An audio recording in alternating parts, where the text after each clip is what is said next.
درود به شما بینندگان عزیز. در استودیو برنامه نوبتی لحظه با روانشناس و باز هم من هستم در خدمت شما و میخوایم در اطراف موضوعهایی که برای ما و شما مهم هستند، برای زندگی هر روزه ما شاید ضرور هستند، چیزهایی بگوییم. صحبت امروزه ما در موضوع جرأت و غیرت است. اصلا وقتی که ما درباره یگان کس توصیف مثبت دادن میخوایم، بسیار خرسند میشویم که کلمه با غیرت استفاده بریم یا نسبت ما استفاده بریم. پدر و مادران نسبت فرزندانشان بعضا میگن که اینش با غیرت است، اینش بی غیرت است. ما کلمه ترسانچه که کم استفاده میبریم، ما کلمه بی غیرت استفاده میبریم. و چیست این غیرت؟ با آدم چی لازم است؟ چرا یک کسی زیاد دارد، یک کسی کم دارد؟ کسی کم دارد از کجا برای خودش دسترس کند؟ خب چون همیشه میتوانیم بگیم که سببش خیلی زیاد است. یکمش هر انسان یک موجود خاص الهیده است. هرچند شاید در یک محیط با دیگر فرزندان، با دیگر انسان ها تربیت می‌یابد، گویا که یک برابر میگیرن بسیار چیزها رو، ولی او یک چیز خاص خودش را دارد و همه آدم ها در مورد غیرت برابر بودن نمیتوانند و غیرت ها هم گوناگون هستند. مثلا یک پسر بچه دوست می‌دارد ورزش را و از افتیدن نمیترسد، از درد پا و دستش که در افتیدن میتواند به وجود بیاید نمیترسد. 100 بار میغلطد ولی 101 بار باز هم میرود به میدان فوتبال و میدان بسکتبال، زیرا این چیز رو سخت دوست می‌دارد. یعنی غیرت او رو شوقش قوی میکند. اگر انسان اون چیزی که خودش میخواهد، اون چیزی که در ضمیرش، در سیرشتش جا شده است پیدا کند، پس اونجا غیرت است. و چه چیزهایی رو که ما دوست نمی‌داریم و ما رو وقتی که مجبور میکنن یا که از روی وظیفه باید کنیم یا که پدر ما در تلقین کردن، اجرا کردن، خود انسان با گردنی بسته میکند. این یک سببش است که اگر که ما به فرزند امکان بدهیم که اون چیزی که در سیرشتش است اون رو کشف کند و از پای آن برود، اونجا غیرتش هم زیاد می شود. در مسئله غیرت انسان ها مکتب خیلی خیلی مهم است. چند روز پیش یک نفر همصحبت من از اینترنت یک چیز عجیبی رو گفت، یک پاره شعرش روان کرد، گفت که معلم همین بینید این شعر است یا نه؟ دیدم معنی خوبی دارد. خیلی بعضی ناهمواری ها دارد، خود شعری که ناهمواری ندارد، جای سفته کردن دارد. گفتم که ابرازهای عجیب داره، اصلا شعر است. گفتم خیلی سفته کردن این کار دیگر است. گفتم چرا نمیشد ننوشتی تا اینقدر وقت؟ گفت که من مکتب خوان بودم، یک پاره شعرم گرفتم نزد معلمم بردم. اون معلم ما ادبیات بود و خودش هم شعر میگفت و به من گفت که تو چی شعر نویسی چی؟ شاعر در عائله کارگر تولد نمی شود. برای که تو شاعر باشه باید پدر و مادر تو آدمان فرهنگی باشند. شما شنیدید؟ بینندگان عزیز که این معلم به این کودک چی گفت؟ او استعداد او را بی ارزش کرد. استعداد رو در هنگام رشدش برای شش تبر زد، ولی استعداد از بین نمی رود و در جای خودش می ایستد، انتظار از روزی که صاحبش او را در می یابد. ولی تا اون روز در جاهای دیگر این آدم خوشبخت نیست، این آدم غیرت خود را کاملا صرف کردن نمی تواند. و این معلم چی کار کرد؟ این معلم غیرت کشت، این معلم جرأت کشت. و این معلم چرا این کار کرد؟ اون معلم خودش انسانی ناکامی است و شاید در استعداد این کودک نسبت خودش یک چیز دردناکی رو دید و به جایی که بالای خودش کار کند و به این کودک یک ترسکی فرا آورد، به روزگارش، به زندگیش، به تقدیرش. یعنی غیرت میتواند در جای رشد کند که دستگیری کلان سالان در عائله، پدر و مادر، بابا، بیبی، تقا و عمک ها، در بیرون از عائله، باغچه، مکتب و همه اینها بالای غیرت کودک باید کار کنند. خردترین موفقیت او را اگر همگی یک پیاله آب براشون آورده باشد و او به نریزانده آورده باشد، به این عمل، به این موفقیت کف بزنند. گویند آفرین توانستی و تو از این بهترش هم میتوانی، از این بیشترش هم میتوانی. در این صورت غیرت رشد میکند. اصلا انسان کاملا به غیرت وجود ندارد، زیرا اگر غیرت نباشد انسان زنده نمیماند. همین یک کودکی که نو تولد شد، برای که او زنده ماند او گریه میکند. گریه او چیست؟ این دعوت است، این تلاش است که به من کمک کنید، من زنده هستم، حق مرا بدهید. و انسان با غیرت همیشه حقش رو کشیده گرفته میتواند از تقدیر آدمان دیگر به خوبی به آسانی. وقتی که با غیرت شما به میدان قدم میگذارید خود میدان برای شما شرایط رو مهیا میکند. ولی وقتی که غیرت رو از کودکی نمیتوانی، نکن، نرو، نگیر، از اودش نمیبری میگید، یک دوره دور و دراز این کودک به شما باور میکند و اون جرأت هایی که در داخلش هست برای قامت راست کردن امکان نمییابند. بله بعضی هست که غیرتشون بیشتر است، بعضی غیرتشون کمتر است. غیرت یک نفر در یک ساحه زیاد است، غیرت یک نفر دیگر در ساحه دیگر. از این رو وظیفه پدر و مادر، وظیفه مکتب کاملا معارف در کدام سطحی باشد از باغچه تا دانشگاه عالی همین است، کشف کردن استعداد فرزند و شاگرد و به او نشان دادن اصولهای تطبیق کردن این استعداد، راهنما بودن است. بعضا ما در مکتب ها، من طلبه های مکتب رو وقتی که بارشون رو میبینم، سمکه خیلی وزنین رو در کتف کودک میبینم، در درون کتاب های زیادی است. برنامه های مکتب رو وقتی که بعضا ورق میزنم اونقدر پردمت های زیاد است که شاید از اونها شاید 15-20% در زندگی این شاگرد ضرور میشود یا نه، ولی این چیزی اساسی نیست. این دانش‌ها رو امروز هر یک انسان اگر خواهد از اینترنت، از کتاب‌های علمی و عمومی پیدا کرده میتواند. چیزی مهمتر آن همون کشف استعداد و تقویت غیرت است. اکثر کودک‌ها سرحرکتند. اینها رو امروز کودک‌های سرحرکت، کودک‌های سخت فعال میگن، هیپراکتیو نمیگن و این کودک‌های به نام هیپراکتیو برای معلم و پدر مادر دردسرند. معمولا ما گمان میکنیم که کودک گویا که از لای ساخته شده است، ما از او چیزی که خواهیم همون رو یک چیزی که یک جاندارک بسازیم اونجا گذاریم و او حرکت نکند. زیرا در این حالت کار ما آسان میشود، ما میخواهیم او رو اداره کنیم. ولی کودکان امروزه و کودکان معاصر بخش زیادشان کودکان سرحرکت هستند، کودکان چاقخون هستند، غیرتشان خیلی زیاد است و پدر و مادر هم معلم هم نمیدونن که با این کودکان چگونه رفتار کنند و کار آسان ترین براشون کشتن همون غیرت است. حالا که ما میدونیم، گپی نمیگم که دو نمود مناسبت است، مناسبت معلم به شاگرد است. یک معلم فکر میکند که کودک ظرف خالی است، من اون رو باید با دانش‌ها پر کنم. ولی کو کفالتی که این دانش‌ها کهنه نشدن، کو کفالتی که اون دانش‌ها برای این کودک ضرورند در آینده. این گونه کفالت نیست. ولی مناسبت دیگر معلم به شاگرد چیست؟ کودک مشعل است، من اون رو باید فروزان کنم. اینجا گپ درباره استعدادها و غیرت‌ها می‌رود. خود کودک نمیتواند قرار قبول کند، خود کودک نمیتواند استعدادش روشن کند.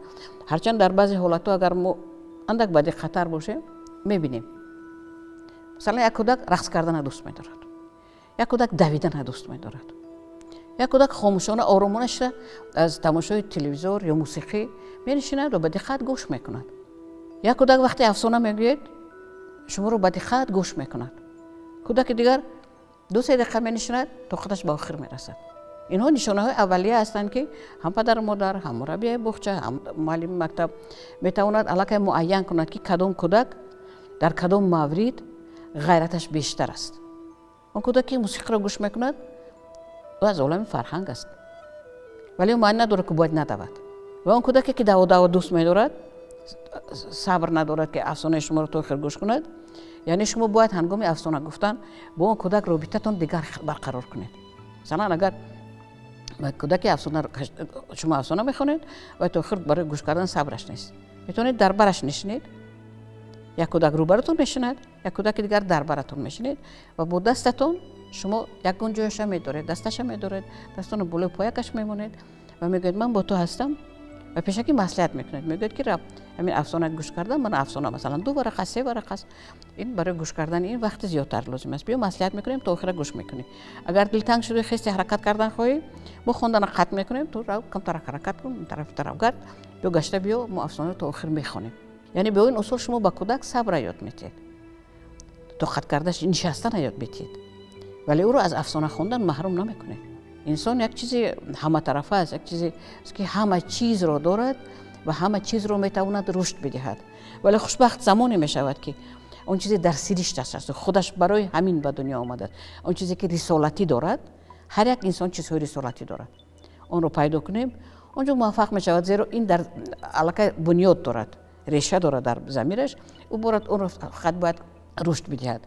اگر چیزی که در بنیادش نیست، او باید از آغاز از تحقیق اون رو بسازد. زحمت زیادتر طلب میکند و این زحمتش برای او چقدر راحت میبرد ما نمیدونیم. کاری که دوست نمیدارید چخیل کردن ممکن است، خوراکی رو که دوست نمیدارید چخیل خوردنتان ممکن است. نفری رو که اگر همراهش برای شما ناراحت باشد، مثلا با اون آدم شما معقول نباشد یا و اون آدم با شما معقول نباشد، شما همراه اون 24 ساعت بودن نمیتوانید. یک صحبت 10 دقیقه کافی است که هر دوتان از یکدیگر بیزار شوید. عیناً همین چیز کسب است، عیناً همین چیز رسالت است. و غیرت ما همان وقت خیلی تا آخر باز می شود که ما در جای خودمان باشیم. رسالت پیدا می شد، رسالت کشف میکنید، بالای اون رسالت کار میکنید و اون رسالت به شما همه چیزی که در این عالم میخواهید، غیرت، قدرت، مبلغ، ثروت، هر چیزی که میخواهید میدهد. و خوشبختی انسان از یک چیزهای الهی عبارت نیست. ما چند چیز رو پیوست میکنیم و خودمون رو آسوده حس میکنیم. جایی است که ما نیاز داریم به محبت، ما نیاز داریم به نعمت‌های مادی، ما تن داریم، باید غذا بخوریم، ما لباس پوشیم، باید خانه داشته باشیم، به اینها نمیشود. و ما نیاز داریم به خود تطبیق کنیم، به کسب موافق دل خودمون. اگر همه سه چیز بر هم پیوست باشن، این آدم کاملا موفق است، این آدم کاملا آدم خوشبخت است. و همه ما هنگامی که فرزند به دنیا می آید میگیم که خدا خوشبخت شود. ما همیشه میگیم بخت کلمه رو استفاده میبریم، ولی اصول های به بخت نویل شدن انسان رو نه همیشه میدونیم و نه همیشه اون رو استفاده میبریم. و یکی از اصول های خوشبخت شدن انسان همون بیدار کردن غیرتش است، رشد دادن غیرتش است.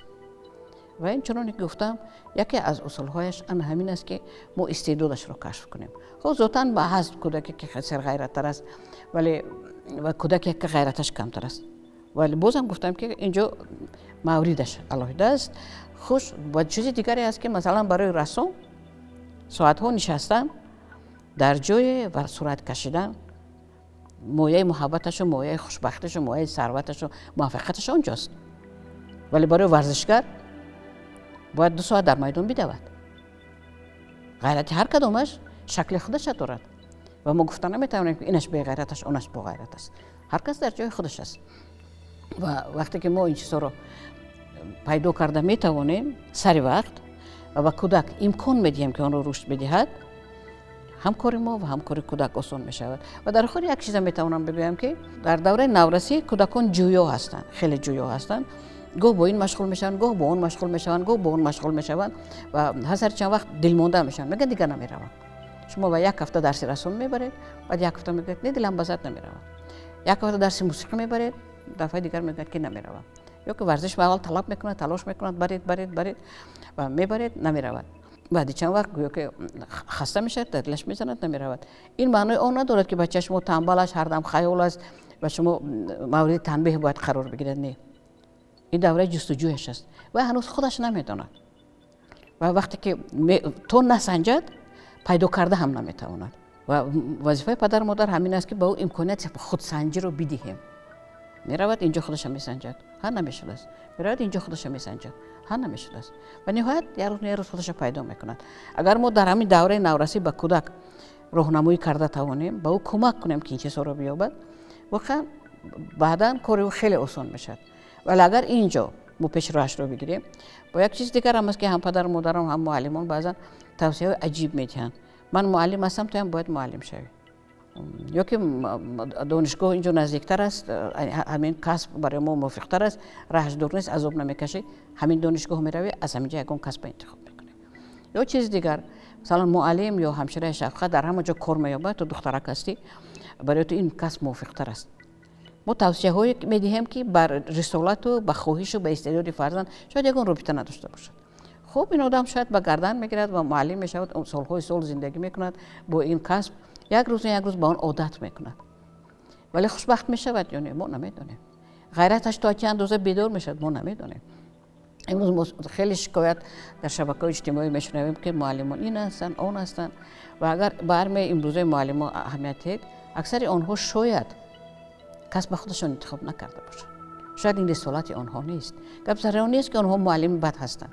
گپ سر آن است که آنها در جای خودشان نیستند. شاید آنها از آنها من نمیدونم یک استاد چلونگر اول جناب میبرامد. شاید یک رسام خوب میبرامد. شاید یک سراینده خوب میبرامد. ولی ما گفتیم که کسب معلمی کسب پر افتخار است. امروز به جامعه ضرور است. معلم در همه جا کار مییابد. معلم در هیچ جا خار نمیشد. ابرویش بلند است و او ابروی معلم رو برداشته نمیتواند. زیرا در جای خودش نیست. با تنهایی دیگر مشکل است. با او لازم میشد که یک نفر راهنما باشد، یا یک روانشناس باشد، یا یک مربی، یک آدم خوب دیگر باشد. ما سخن کرده گفتیم، هر چیزی گفتیم به دوره نورسی وابسته بود و دوره که نورسی که این چیزها رو پس سر کرد، غیرت‌هاش سرکوب شد، استعدادهاش رو نشناختن. چون جوان مردی که به من شعرش رو روان کرد و در 40 سالگی میگه که من زمان شعر خوب دوست می‌داشتم، ولی به من این رو گفتن. امروز باید چیکار کند؟ امروز باید خودش استعدادش رو کشف کند، با اون مشغول شود، بذار مشغولیت دوست داشتهش اقلان باشد. امروز اون جوان مردی که من همراهش صحبت کردم 3 کسب دیگر دارد که 3 یا 4 کسب دیگر دارد که از پشت آن یک بردنان میخورد، ولی او باید باز به شعر برگردد. او باید تکمیل بدهد دانش شعر فهمی و شعرخوانی و شعر نویسیش رو. بذار برای خودش اقلان بنویسد، بذار مشغولیت دوست داشتهش باشد و بالای این باید اکنون خودش کار کند. ما نمیتوانیم یک عمر از دامان پدر و مادر یک استادان بداریم بگیم که آنها ما را سرکوب کردن. امروز دیگر نه استادان نه پدر و مادر در روزگار ما تاثیر سخت ندارند، ولی خودمان باید اون استعداد رو پیدا کنیم و غیرت‌های خودمان رو از اون جایی که گم شده بود دریابیم. با اون با ما کمک میکنه که لذت این زندگی رو بهتر و بیشتر بچشیم، خودمون رو خوشبخت‌تر حس کنیم و غیرتمون در زندگی بیشتر شود. زیرا غیرت برای ما تا روز هستیم ضرور است. زیرا هر روز سحری که از خواب بیدار میشوید، برای که از جای برخیزید، به شما غیرت لازم است. برای که برای دستورتون بشویید، آماده شوید برای از خانه برآمدن، به شما غیرت لازم است. و این غیرت‌ها برای که با ما همیشه باشند و فعال باشند و ما رو همیشه پیشرفت و پیشرفت بگردانند، لازم است که بالای خودمان امروز کار کنیم. پس اگر آرزوهای نارسیده دارید، از پی عملی کردن آنها بشوید. امروز هیچ وقت دیر نمی شود. آدم میتواند در 70 سالگی هم کسبش هم دیگر کنه، یک کسب تازه برای خودش پیدا کند، اون چیزی که میخواست. خب دور دراز معلمی کردید، شد آرزوی پدر و مادرتون بود و امروز میگید که میخوام کسبم تغییر کنم. نترسید، روزی ازلی است. از آن که شما این کسب رو ترک کردید، فکر نکنید که گرسنه میمونید، تشنه میمونید. شاید یک دوره اندک عذاب میکشید، ولی اون کسب میخواستتون رو پیدا کنید، از پیش بشوید و غیرت‌های خفته شما میبینید که بیدار میشد و عالم نظرتون دیگر میشد. رنگ‌های زیبای زندگی رو آسان‌تر و روشن‌تر میبینید. این بود چند جمله مختصر درباره اینکه غیرت چیست، چگونه اون رو گم میکنیم و چگونه اون رو احیا کردن لازم است. آباد باشد تا صحبت دیگر در تلویزیون سفینه.